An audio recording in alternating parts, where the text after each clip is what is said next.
Hello guys. Today we're diving into a chilling true crime story from India that shook the nation in the early 2000s. It's a tale of obsession, power, and a tragic death. The death of Prince Santhakumar. What starts as a seemingly ordinary story about a humble tuition teacher and his wife quickly spirals into a dark drama involving a wealthy businessman, black magic, and, ultimately, murder. So, buckle up as we unravel this story in parts, beginning with the slow build-up, the rising tension that set the stage for a deadly climax. Prince Santhakumar, everyone called him Prince, was a simple man.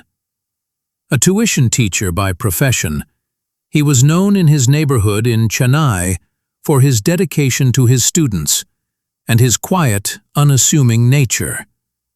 He lived a modest life with his wife, Jiva Jyothi, who was the daughter of a staff member at Saravana Bhavan, the famous South Indian vegetarian restaurant chain. If you've ever been to Chennai or any major city in South India, you've probably heard of Saravana Bhavan. It's a household name. Jiva Jyothi and Prince had a loving relationship, though not without its challenges. They were an ordinary couple trying to make their way in the world. But their lives were about to be turned upside down by a man whose obsession would change everything.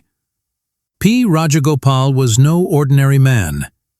He was the owner of Saravana Bhavan, a business empire that had grown from a single restaurant to an international chain.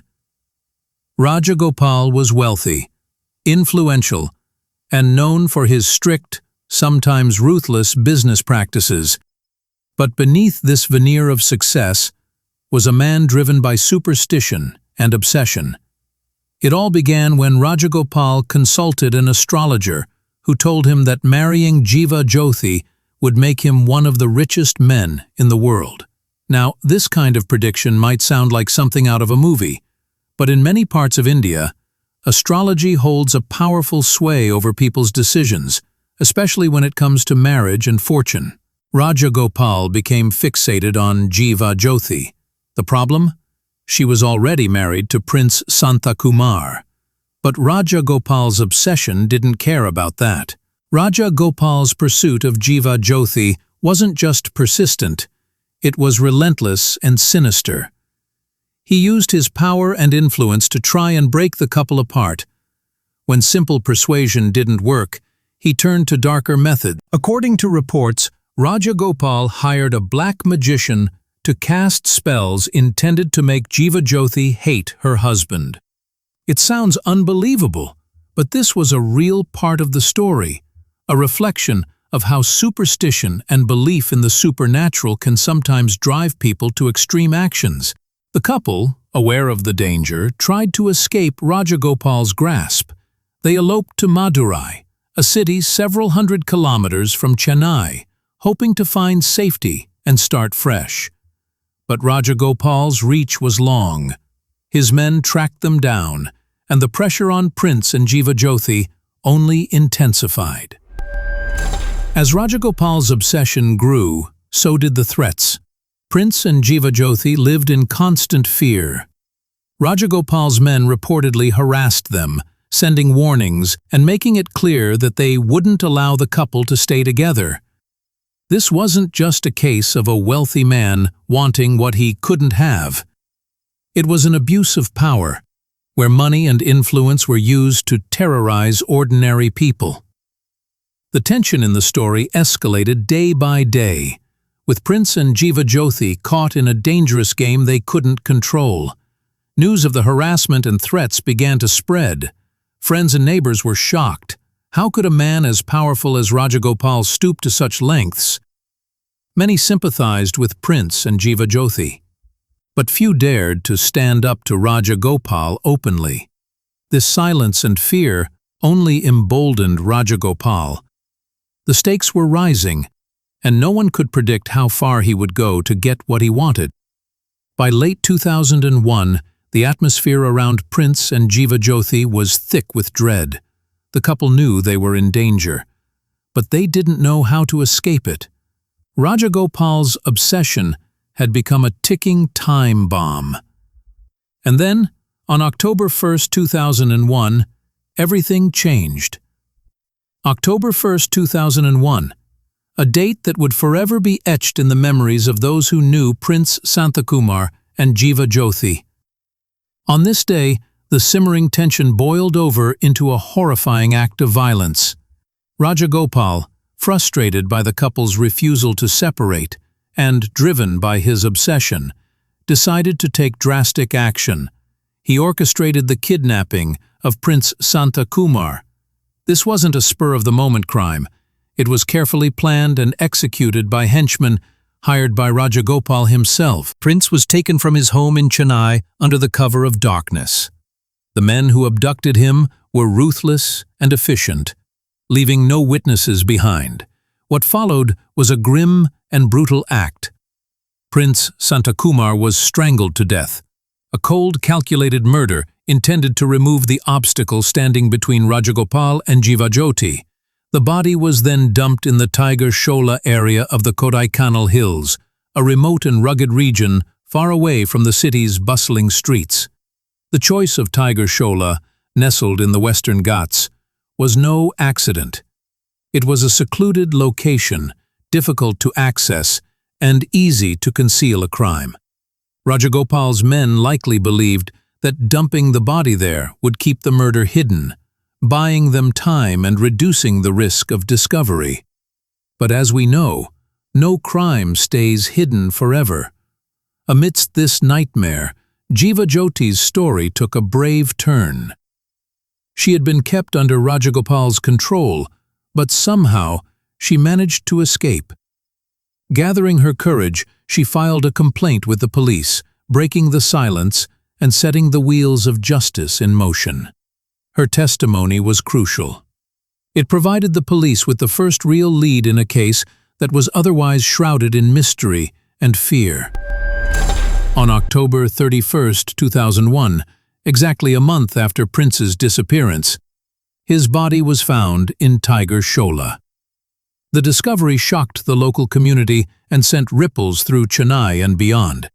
For those who had followed the story, it was a grim confirmation of their worst fears. The man who had simply wanted to live a quiet life with his wife had been murdered in cold blood. The case quickly became a media sensation. Newspapers, television channels, and radio stations covered every detail, painting a picture of obsession gone horribly wrong. People were horrified by the involvement of a high-profile businessman like Rajagopal in such a brutal crime. The story tapped into deeper societal issues: the abuse of power, the influence of superstition, and the vulnerability of ordinary people caught in the crossfire. With Jiva Jyoti's complaint and the discovery of the body, the police launched a full-scale investigation. It was a complex case involving multiple locations, powerful suspects, and a web of intimidation. Officers worked tirelessly to gather evidence, from forensic analysis of the crime scene to tracking down Rajagopal's network of henchmen. Slowly but surely, the pieces of the puzzle began to come together. The investigation wasn't easy. Rajagopal's influence made it difficult for the police to operate freely. Witnesses were scared, and there were attempts to obstruct justice. But the determination of the law enforcement officers and the courage of Jiva Jyothi kept the case alive. This phase of the story highlights the challenges faced by those seeking justice against powerful adversaries. It's a reminder that truth and justice often require persistence and bravery. Once the police received Jiva Jyothi's complaint and the body was found, the case took on a new urgency. But it wasn't straightforward. Rajagopal was a man with deep pockets and influence, and his network was extensive. The police had to be meticulous. They began by interrogating Rajagopal's known associates and henchmen. Forensic experts examined the crime scene in Tiger Shola, gathering evidence that would link the murder to the suspects. Every detail mattered, from the type of ligature used in the strangulation to the timeline of Prince's disappearance. Jiva Jyothi's testimony was pivotal. She described the threats, the black magic, and the relentless pursuit by Rajagopal. Her courage in standing up to a man so powerful was remarkable and gave the police the lead they desperately needed. In 2004, the case finally went to court. The prosecution laid out a damning case against Rajagopal and his accomplices. The evidence painted a clear picture of premeditated murder driven by obsession and greed. The defense tried to discredit Jiva Jyothi's testimony and question the forensic evidence, but the weight of proof was overwhelming. Witnesses, including some of Rajagopal's own men, testified about the kidnapping and the threats. The court sentenced Rajagopal to 10 years in prison initially. While this was a significant victory for justice, many felt the sentence didn't fully reflect the gravity of the crime. Rajagopal appealed the sentence, and the case moved to the Madras High Court. In 2009, the High Court took a sterner view of the crime. Recognizing the premeditated nature of the murder and the abuse of power involved, the court enhanced Rajagopal's sentence to life imprisonment. This ruling was a landmark moment. It sent a strong message that no one, regardless of wealth or influence, was above the law. The legal saga didn't end there. Rajagopal took the case to the Supreme Court, hoping for a reprieve. But in 2019, the highest court in India upheld the life sentence, confirming the verdict of the lower courts. The Supreme Court's judgment highlighted the dangerous mix of obsession, superstition, and power that led to the murder. It also praised Jiva Jyothi's bravery and the relentless efforts of the police and judiciary. Rajagopal's henchmen were also brought to justice. Several were convicted and sentenced to life imprisonment or rigorous jail terms. Their roles in the kidnapping and murder were undeniable. This comprehensive sentencing showed the judiciary's commitment to ensuring that all involved in the crime faced consequences. The case of Prince Santhakumar's death became a landmark in Indian criminal law. It exposed how obsession and misuse of power could lead to devastating outcomes. More importantly, it demonstrated the resilience of ordinary people and the justice system when faced with such challenges. For Jiva Jyothi, the journey was painful but ultimately victorious. She emerged as a symbol of courage, standing up against a powerful man and fighting for the truth. This story is a stark reminder of the dark side of human desire. Rajagopal's belief in astrology and his obsession with Jiva Jyothi drove him to commit an unthinkable crime. It also shows how superstition, when combined with power, can have deadly consequences. At the same time, it highlights the importance of perseverance in the pursuit of justice. Despite the obstacles, the truth prevailed. The death of Prince Santhakumar is a chilling example of how obsession can spiral out of control. Rajagopal's fixation on Jiva Jyothi, fueled by superstition and an astrologer's prophecy, led him to commit a heinous crime. It's a stark reminder that unchecked desire and the abuse of power can destroy lives. In many ways, this case exposes the dangerous intersection of wealth, influence, and superstition. Rajagopal's status gave him the means to manipulate and intimidate, while his belief in astrology drove him to extreme actions.